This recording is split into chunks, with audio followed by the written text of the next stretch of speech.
¿Sabían que se puede utilizar el polvo de caucho de las llantas, barra neumáticos, barra ruedas para producir pavimentos asfálticos?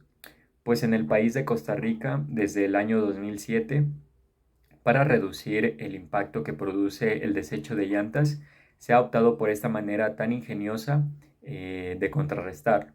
Sin embargo, este objetivo todavía está por alcanzarse. Para poder procesar las llantas como componente de la mezcla asfáltica, es necesario conocer su composición. En la parte de acá abajo, en la primera tabla, encontramos los principales componentes de una llanta según el tipo. Así pues encontramos que el caucho natural y sintético son el principal componente de una llanta. Y esto varía de acuerdo si es un vehículo liviano o un vehículo pesado. Además tenemos otros componentes como lo son el carbono, el acero y otros aditivos. Por otra parte, en la siguiente tabla encontramos los principales componentes químicos de una llanta, siendo el carbono el elemento químico que mayor constituye en un 70% a la llanta. Las llantas están estructuradas por diferentes capas concéntricas que le brindan dicha característica de resistencia y flexibilidad. En la imagen de acá abajo encontramos todas aquellas capas que constituyen una llanta, las cuales mediante un proceso de trituración molienda que hablaremos a continuación, se va a poder obtener el producto final que va a servir como componente de la mezcla asfáltica. Es importante conocer que el caucho se utiliza en pavimentos asfálticos de dos maneras, como modificador del asfalto y como mejorador de la mezcla asfáltica. El primer caso se conoce como proceso de vía húmeda y el segundo como proceso de vía seca.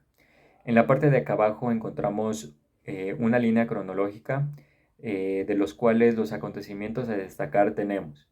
Esta idea fue desarrollada por Charles McDonald en los años 60. A partir de los años 70 se comienza a expandir por Europa.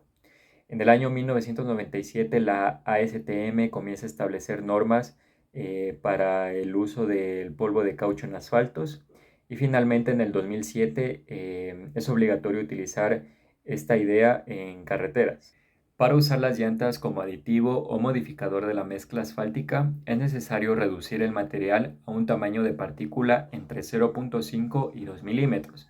Para ello se utiliza un primer proceso primario denominado como trituración, el cual consiste en romper mecánicamente la llanta, separar el acero por medio de un separador magnético y separar las fibras a través de una cinta balística. Existen otros procesos secundarios que de igual manera sirven para la reducción del tamaño de las partículas. Uno de ellos, de los cuales vamos a hablar, se denomina como molienda a temperatura ambiente, el cual consiste, como primera etapa tenemos una trituradora, la cual reduce el tamaño de las partículas a aproximadamente 9.5 centímetros, el cual pasa a un granulador que reduce el tamaño de las partículas a 8.5 milímetros. De igual manera se extrae el acero y las fibras a través de magnetismo y se utilizan unos tamices vibratorios para clasificar las partículas. Finalmente se utiliza un proceso de molienda o pulverización para obtener partículas que midan entre 600 y 800 micrómetros. Asimismo, existe otro proceso secundario denominado como molienda criogénico, el cual se caracteriza por utilizar nitrógeno líquido para obtener el tamaño de partícula requerido. De igual manera que el proceso anterior, el material pasa por un proceso de trituración. Posteriormente, los trozos triturados pasan por un túnel de enfriamiento. En esta parte, los polímeros de caucho van a tener un proceso de transición vítrea. Esto quiere decir que se van a comportar como un vidrio. En esta parte se van a utilizar unos martillos, los cuales se van a obtener los tamaños de partículas requeridos. De igual forma se extraen el acero y las fibras y finalmente van a pasar por un proceso de secado para ser clasificados por tamaño. Para los procesos de incorporación del caucho en el asfalto que se hablaron anteriormente, como lo son la vía húmeda y la vía seca, Su objetivo principal es la reacción entre el caucho y el asfalto, es decir, la digestión del caucho en el asfalto, para lo cual se requieren elevadas temperaturas y un tiempo correcto de la digestión. Es por ello que es necesario establecer mediante las condiciones que existan, utilizar el correcto método para elaborar una correcta mezcla asfáltica. Además de los beneficios ecológicos que nos brinda adicionar caucho al asfalto, tenemos otros beneficios a destacar.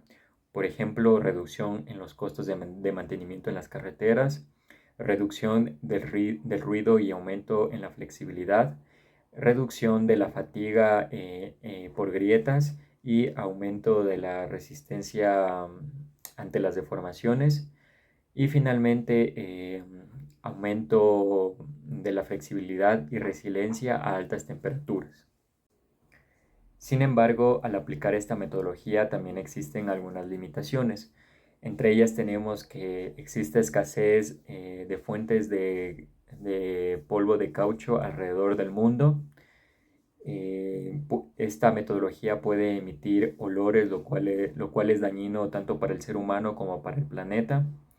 No es recomendable almacenarlo por periodos extensos de tiempo y finalmente se aumenta la viscosidad del asfalto, lo cual se dificulta en la trabajabilidad que repercute en la mano de obra. Para finalizar este video tan interesante que he compartido con ustedes, daré contestación a dos preguntas que me he planteado. La primera es cómo se podría implementar esta metodología en el diseño, construcción o mantenimiento de pavimentos. Bien, pues luego de haber desarrollado todos los temas de este artículo científico elaborado en la Universidad de Costa Rica por el ingeniero Ellen Rodríguez, he llegado a la conclusión que es una metodología que, aparte de estar en beneficio con el ecosistema, se requieren de bajos costos para el mantenimiento de las carreteras, por lo cual es un punto a favor y considero que a través de normativa o especificaciones que, que se dicten mediante el Ministerio de Obras Públicas puede ser una metodología beneficiosa, sobre todo para carreteras eh, en las cuales se requiera una mayor resistencia ante las deformaciones y una mayor flexibilidad. Y la segunda pregunta es, ¿cómo se podría implementar en una investigación o tesis local esta metodología? Bien, pues yo trabajo en una llantera donde se cambian neumáticos a vehículos. Y es verdad que el desecho de llantas representa un porcentaje considerable ante la contaminación. Entonces, considero que estas llantas se podrían llevar al laboratorio para ser procesadas por todos los procesos que se han mencionado en este video para poder elaborar e implementarlos en pavimentos y poder desarrollarlos aquí en la ciudad y ver qué tal es su comportamiento. En tal caso de que sea positivo, se podría optar por especificaciones o normativas que a futuro puedan servir para nuevos proyectos viales y que sean productivos y sostenibles.